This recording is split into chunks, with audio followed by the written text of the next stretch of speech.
கனடாவில் இருக்கிறது யாரு? அண்ணன் ஜசிகுமார், யசி சாமி. அந்த சாமி உண்மையிலே எல்லாருமே ஐயப்ப பக்தர்கள் தான். ஐயப்பா அந்த குடும்பத்தையே அரவணை செய்யலாம். அந்த அப்பா சாமியை மறக்கவே முடியாது. எனக்கு தெரியும் அன்றைய காலம் அந்த வழிபாடுகள்ல அவ்வளோ காலையில ஐயப்பன் கோயில் யாரு இருக்காங்களோ இல்லையோ அப்பா சாமி நிற்பார். 5:30 மணி 4 மணி புதுசா 4 மணி ஐத்தாமட டைம். அதே போல ஐயப்பா அவங்களுக்கு ஒரு பெரிய கிஃப்ட் அந்த சந்தியிலே வீட்டை கொடுத்துட்டார்.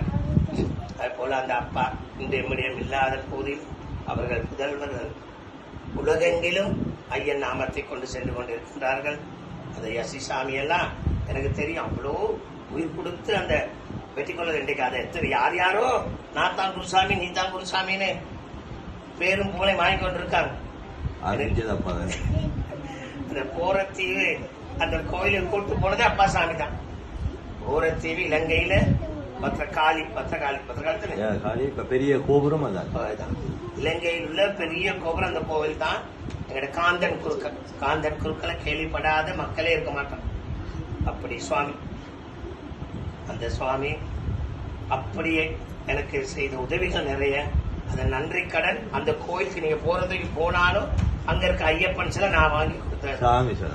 அந்த காந்தன் குருக்களை கூட்டிட்டு இதே குபேர மகால்ல தான் வாங்குங்க சாமிங்கன்னு அந்த சிலையை வாங்கி கொடுத்து அந்த ஏன்னா அந்த கும்பாபிஷேகத்துக்கு போயிட்டு அந்த கலந்து கொண்ட ஒரு பாக்கியம் எனக்கு கிடைத்தது. அதுக்கு முதல்ல பூஜைகளுக்கு போயிருக்கோம்.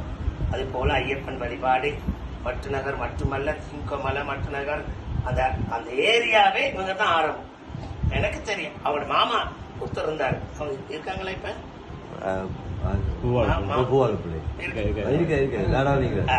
அவங்க தான் மெயின். அவங்க ஒரு கோயில்ல பூசை அவங்களோட கோயில்ல எனக்கு தெரியும். மாத்தல ரவிச்சந்திரன் சாமி எத்தனையோ குருசாமி அந்த காலத்துல அதே குரு தான் திருக்கோமலையில கொண்டு போய் அடிக்கல் நாட்டாங்கன்னே கொண்டு போய் புலிகள் கண்ட்ரோல் அந்த டைம்ல கொண்டு போய் அடிக்கல் நாட்டினாங்க குருசாமி அப்படின்னு. அது எந்த கோயில்ல உங்களுக்கு தெரியாது. இப்ப பொற்கோயில் கட்டியிருக்காங்க, புதுசா கட்டியிருக்காங்க. அதுக்கு நேரம் நம்மளுக்கு ஐயப்பன் கோயில். அது எத்தனையோ வருஷத்துக்கு முதல் அடிக்கல் நாட்டினோம். ஆனா அந்த சாமிக்கு 18வது வருஷம் வரும்போது தான் கும்பாபிஷேகம் பண்ணாங்க. அவருடைய பேரு ரவிச்சந்திரன் சாமி தான்.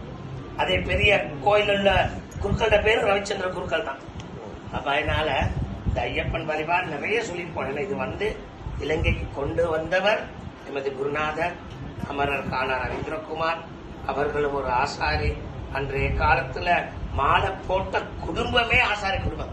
என்னை மலைக்கு அனுப்பி வச்சது கூட அம்மா சாமிக்கு தெரியும். சாரட்சி அம்மா சாமி அதெல்லாம் ஒரு பெரிய பொற்காலம். என்ன மலை 350 ரூபா தான் பிச்சை எடுத்து தான் போனேன். 2வது மலை 600 ரூபா பிச்சை எடுத்து தான் போனேன். 3வது மலை 750 ரூபா. எல்லாம் கப்பல்ல தான். கொழும்புல இருந்து தலைமன்னார் இருந்து கப்பல், அங்க இருந்து மரக்கான் ட்ரெயின், இப்படிதான்.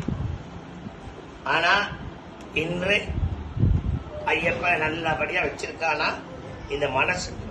நான் சொல்லுவேன், நீ தினந்தோறும் காலையில கவசம் படி, சுப்ராணம் படி, சஷ்டி கவசம் படின்னா உன் மனசை சுத்து பண்ணதான். ஏன்னா ஒரு கோயிலுக்கு போயிட்டு 1000 அர்ச்சனை செய்வாங்க, அது லட்ச அர்ச்சனை செய்வாங்க, கோடி அர்ச்சனை செய்யறாங்க. எதுக்கு செய்யறாங்க தெரியுமா? நீ 1000க்கு ஒரு பவுன், 1 கோடிக்கு ஒரு பவுன், லட்சத்துக்கு ஒரு பவுன் தான் அந்த பவர் குரு குறுக்கத்தான் இறைவனுக்கு. அதுதான் அந்த அர்ச்சனைகள்லாம். அது போலதான் ஐயப்பன் வழிபாடு. எவ்வளவு தூரம் மந்திரங்கள் நீ பாராயணம் பண்றியோ அவ்வளவு தூரம் மனசு சுத்தமா. நான் சொல்லுவேன்,